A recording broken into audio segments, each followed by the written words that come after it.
বুধবার বিজেপির ডাকা 12 ঘন্টার বাংলা বন্ধে ব্যাপক প্রভাব পড়ল মালদায়। বন্ধকে ঘিরে কোথাও কোথাও ঘটল বিজেপি তৃণমূলের সংঘর্ষ, পুলিশের সঙ্গে ধস্তাধস্তির মতো ঘটনা, যার জেরে ব্যাপক উত্তেজনাময় পরিস্থিতি তৈরি হলো জেলার বেশ কিছু এলাকায়। উল্লেখ্য, আরজিকর কাণ্ডের প্রতিবাদে মঙ্গলবার ছাত্র সমাজের পক্ষ থেকে নবান্ন অভিযান করা হয়। সেই অভিযানে অংশগ্রহণকারীদের উপর পুলিশি অত্যাচারের অভিযোগ তুলে বিজেপি বুধবার 12 ঘন্টার বাংলা বন্ধের ডাক দেয়। সেই মতো বুধবার সকাল থেকে রাজ্য জুড়ে বন্ধ পালিত হয়। বন্ধের ব্যাপক প্রভাব পড়ে মালদায়। বন্ধ সফল করতে বুধবার সাত সকালে বিজেপি নেতাকর্মীরা মালদা শহরে পথে নামেন। শহরের বিভিন্ন এলাকায় মিছিল, পিকেটিং, পথ অবরোধ করে বন্ধ সফল করার চেষ্টা চালান।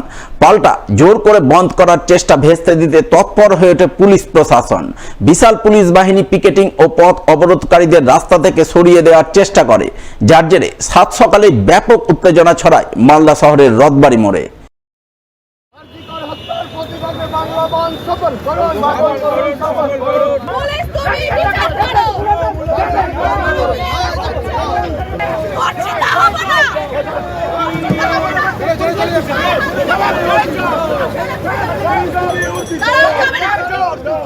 আপনারা দেখতে পাচ্ছেন সারা রাজ্যে পুলিশের যে অত্যাচার, সেই অত্যাচার আমাদের মালদাতেও পুলিশের পুলিশ আমাকে আমি একটা মহিলা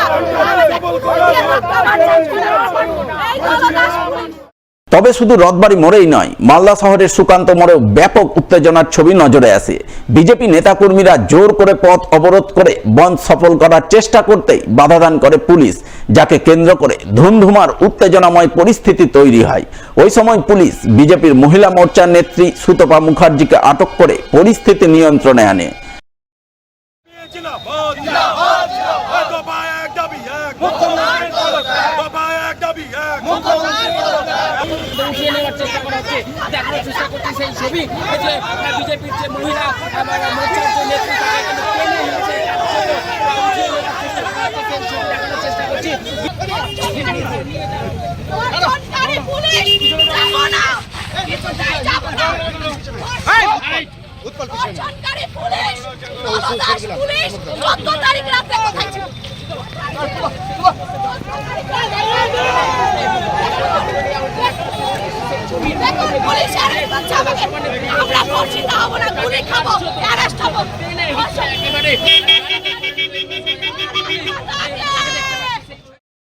বিজেপির ডাকা 12 ঘন্টার বাংলা বন্ধকে কেন্দ্র করে বিজেপি তৃণমূলের সংঘর্ষে বুধবার সাত সকালে ব্যাপক উত্তেজনা ছড়ায় পুরাতন মালদায়। পুরাতন মালদার মঙ্গলবাড়ি চৌরঙ্গি মোড়ে বিজেপির বন্ধ সমর্থনকারী মিছিল এবং তৃণমূলের বন্ধ বিরোধী মিছিল মুখোমুখি হয়।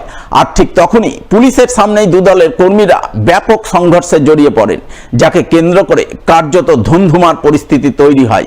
যদিও বিশাল পুলিশ বাহিনী কোনো রকমে পরিস্থিতি নিয়ন্ত্রণে আনে। ঘটনায় বিজেপি তৃণমূল দুদলের নেতৃত্ব সংঘর্ষের জন্য একে অপরের ঘাড়ে দোষারোপ পাল্টা দোষারোপ করেন।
শান্তিপূর্ণ মিছিল, অর্থাৎ গতকাল যেমন আমরা নবান্নে দেখেছিলাম ছাত্রদের যে শান্তিপূর্ণ মিছিল, সেই মিছিলের উপরে পুলিশ এবং তৃণমূল কংগ্রেসের যে বিভিন্নভাবে অত্যাচার, লাঠিচার্জ করা, কাঁদানে গ্যাস প্রয়োগ করা এবং জল কামান প্রয়োগ করা, এই প্রয়োগ করে প্রায় 300 ছাত্রকে তারা হসপিটালাইজ করে।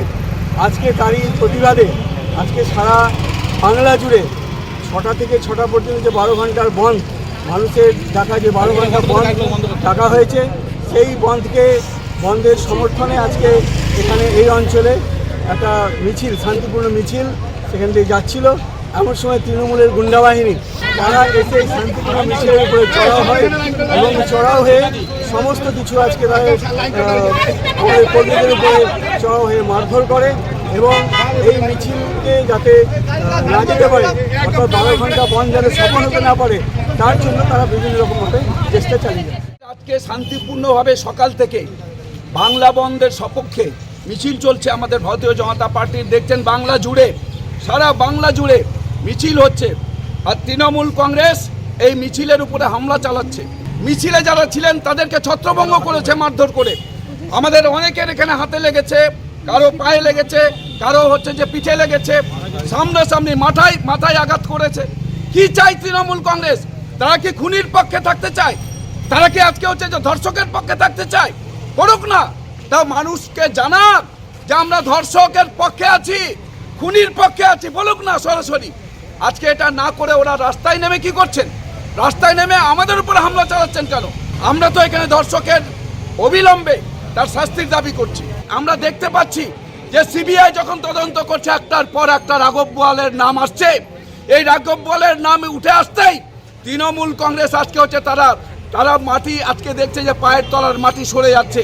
তাই পায়ের তলার মাটি ধরে রাখার জন্যই তৃণমূল কংগ্রেস ভারতীয় জনতা পার্টির মিছিলের উপরে হামলা চালাচ্ছে, অনৈতিকভাবে বন্ধ করছে। এটা বাংলাকে অচল করার সৃষ্টি করছে। যে বাংলাকে অচল করলে যে মানুষগুলোর অসুবিধা হবে, সেই মানুষগুলো সেখানটায় তারা পথ অবরোধ করছিল, তাদেরকে সাইড করে সাধারণ মানুষ প্রতিবাদ করেছে। এই কর্মনাশা মত সাধারণ মানুষ মানছে না, সর্বাত্মকভাবে ব্যর্থ করেছে।